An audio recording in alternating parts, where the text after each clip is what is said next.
मेरे को तो दिल में एक टीस है भाई कि मेरा हरियाणा जो 2014 में प्रति व्यक्ति आय में, प्रति व्यक्ति निवेश में, नौकरी देने में, कानून व्यवस्था में, खेल और खिलाड़ियों में पूरे देश में नंबर 1 था। आज इनकी सरकार बनने के बाद 9.5 साल के बाद हम किस चीज में नंबर है भाई? नंबर 1 है। ये मैं नहीं कह रहा, सरकारी आंकड़े हैं ये। आज हरियाणा पूरे देश में बेरोजगारी में नंबर 1। आज हरियाणा महंगाई में सबसे ऊपर है।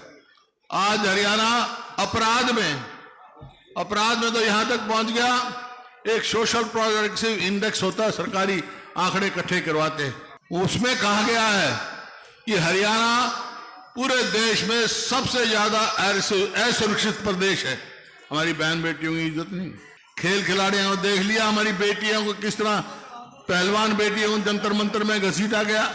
आज वो खेल नीति बदल दी गई। जो हरियाणा की पहचान थी, पहचान तो हरियाणा की 3 ही थी ना, जय जवान, जय किसान और जय पहलवान। वो पहलवानों की बात देख लिया, क्या किया, यही पहचान है हमारी।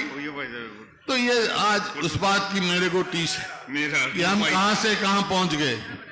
तो आज समय है बदलाव का, आज करवट ले रहा है, चुनाव आ गया और ये कुदरती बात हुई कि आज जो है यहां जलसा था, कल चुनाव की तिथि डिक्लेयर की गई और आचार संहिता लग गई।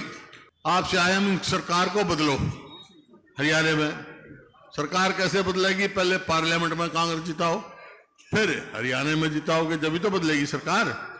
तो आपसे पूछ सकते हैं, या मैं की भूमि पे कह के जा रहा हूं और जो मैं कहता हूं कहते हैं वो करते हैं। आपसे पूछ सकते हैं, भाई अच्छा सरकार तो बदल जाएंगे, ये बताओ थारी सरकार आ गई तो क्या करोगे? तो मैं 5-6 बात कह के जा रहा हूं और तो बातें बाद में आएगी हमारे घोषणा पत्र। तो हमारी सरकार आएगी तो भाई क्या करेंगे हम? भाई हमारी सरकार आते ही जो बुजुर्गों की पेंशन है वो 6,000 रुपए महीना बूढ़े का और 6,000 रुपए महीना बुढ़िया का, घर में 12,000। एक जो है सबसे कष्ट की बात होती है, खेत का ट्यूबवेल का तो बिजली का बिल में कर गया था 10 पैसे यूनिट, लेकिन गरीब आदमी को बिजली का खर्चा बहुत परेशान करता है। तो भाई 300 यूनिट फ्री बिजली देंगे हम 300 यूनिट। और ये हमारी बहन बेटियां बैठी है भाई, आजकल कोई लाकड़ियां पे तो रोटी पोता नहीं, गैस का ले आए सिलेंडर जब हमारी सरकार थी तो 400 रुपए का भाव था, अब हो गया 1000 से ऊपर। लेकिन हमारी सरकार आ गई तो आज कह रहा हूं जैसे राजस्थान में कर दिया था ना, 500 रुपए से ज्यादा सिलेंडर की कीमत नहीं होगी। हरियाणा सरकार ने 2 लाख जो पक्की नौकरी खाली छोड़ रखी, लगाए नहीं, वो एक और बना रखा है कौशल रोजगार निगम, उसमें ना रिजर्वेशन, ना पक्की, ना पेंशन। इधर लाओ, अगले एक भी नई बात काट दो। युवाओं के भविष्य से खिलवाड़ की जा रही है, जो कर अग्निपथ है, कोई मतलब नहीं उसका। अरे पहले तो फौज में भर्ती होते क्या करता, थोड़ा भर्ती हो जाता, यूं था भाई अच्छी जगह जाएगा, बच्चे पढ़ेंगे, पेंशन आएगा, तो भर्ती होते सगाई आने लग जाती थी। ये बगनी 21 साल से कम शादी ना हो, 18 साल का भर्ती होगा, 21 साल का 22 साल का घर आ जाएगा, तो कौन ब्याह करेगा भाई उसका? बताओ कौन रिश्ते लेके जाओगा? तो ये स्थिति इन्होंने कर दी।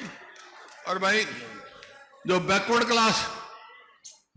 क्लास का क्रीमी लेयर इनने कर दिया, उसको घटा दिया, 8 लाख से 6 लाख कर दिया। हमारा समय आएगी सरकार तो 10 लाख करें ताकि उनको फायदा भी हो, उनको फायदा हो। एक बात कह रहा हूं, आपको याद होगा जब मैं 2005 में मेरे को मौका दिया आपने, तो उस टाइम यही हालात थे कानून व्यवस्था की, अपराध की। उस टाइम मैंने कहा था कि भाई या तो मुख्य धारा में आ जाओ अपराधी, नहीं हरियाणा छोड़ जाओ, छोड़ गए थे। आज कह कर जा रहा हूं, वहां बहन की भूमि पर अगर हमारी सरकार बन गई तो गुंडों को हरियाणा में नहीं रहने देंगे, हमको बाहर करेंगे। ये पोर्टल चला रखे हैं, मेरी फसल मेरा ब्यौरा। अरे यही तो मंडी है यही किसान है। जब फसल आ जाती थी तो भाई मंडी में सीधा आता, एमएसपी लेकर आ जाता। ई बाट देखेगा कब नंबर आओगा, पोर्टल में नंबर आओगा। ये सब बेकार के पोर्टलों का हम खत्म करेंगे। किसान की कहते दुगनी आमदनी करेंगे। आमदनी का दुगनी करी, लागत कर दी। क्या भाव डीजल का था उस टाइम, क्या भाव खाद का था, क्या भाव आज कीटनाशक दवाइयों का है। लागत तो दुगनी कर दी, आमदनी कहां से दुगनी होगी। तो ये है भाई। और गरीब आदमी भाई, गरीब आदमी 100-100 गज के प्लॉट दिए थे हमने, 4 लाख के करीब। एक किसी को मिला हो तो बता दो 9-9.5 साल में, तो भाई वो फिर 100-100 गज के प्लॉट देना शुरू करेंगे, हम वो लागू करेंगे। और कर्मचारियों का ओल्ड पेंशन लागू स्कीम करेंगे कर्मचारियों के लिए। और गरीब आदमी को मकान बनाने का भी काम हम करेंगे भाई। और जो पीले कार्ड हैं इनका भी तमाशा कर रखा है इनने। हर गरीब आदमी का पीला कार्ड बनवाओगे, हर आदमी का जो है, ताकि सबको बड़ा लाभ हो। और भाई खिलाड़ियों का पदक लाओ, पद पाओ, वो नीति चालू कराएंगे ताकि हमारे बच्चों का भविष्य बढ़े, आगे बढ़े, पक्की नौकरी दे। कर ये बातें हैं। लेकिन अब करूंगा मैं अपनी और आपकी बहन की बात। देखिए काफी कह दिया, अजीत दीपेंद्र ने भी कहा, दांगी साहब ने भी कहा, और प्रत्यक्ष को प्रमाण की जरूरत नहीं होती भाई।